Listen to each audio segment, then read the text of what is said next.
Alors nous voici en face du moteur de lait-vitre de la Yaris 1999 avec son moteur Denso Made in Japan qui a 17 ans. Et à 17 ans d'âge, le moteur fatigue pour le lait-vitre avant gauche. Alors, un rapide coup d'œil, ça se démonte très facilement. Et en fait, il suffit d'enlever 3 petites vis qui sont déjà enlevées. Voilà. Et après, ça vient tout seul. Alors, je l'ai déjà démonté, évidemment. Et vous regarderez sur différents forums quelles peuvent être les causes des ouvertures intermittentes de la vitre. Ça monte, ça se bloque, ça monte, ça se bloque, on ne sait pas trop. Alors il y a dans la partie avec le rotor, élément dont il n'y a absolument rien à faire. Et la partie électrique se trouve ici, avec un focus qui va se faire ou pas. Donc avec les deux balais, un à gauche, un à droite en graphite.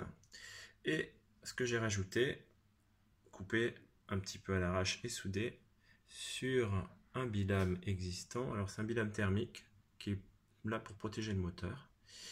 Et j'ai rajouté le polyswitch ici. Bon, je l'ai un petit peu réduit de dimension, mais ça passe très bien. Que j'ai soudé des deux côtés.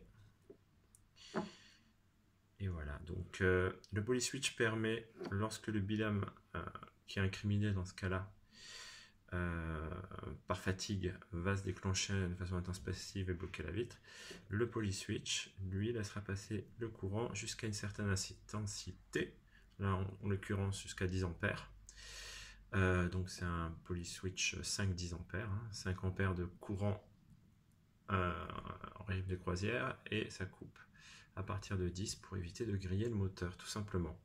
Donc ça me permet de pallier aux défaillances de ce qu'on voit à peine ici, hein. Donc le bilane, c'est des plaques de cuivre l'une sous l'autre qui sont une protection thermique.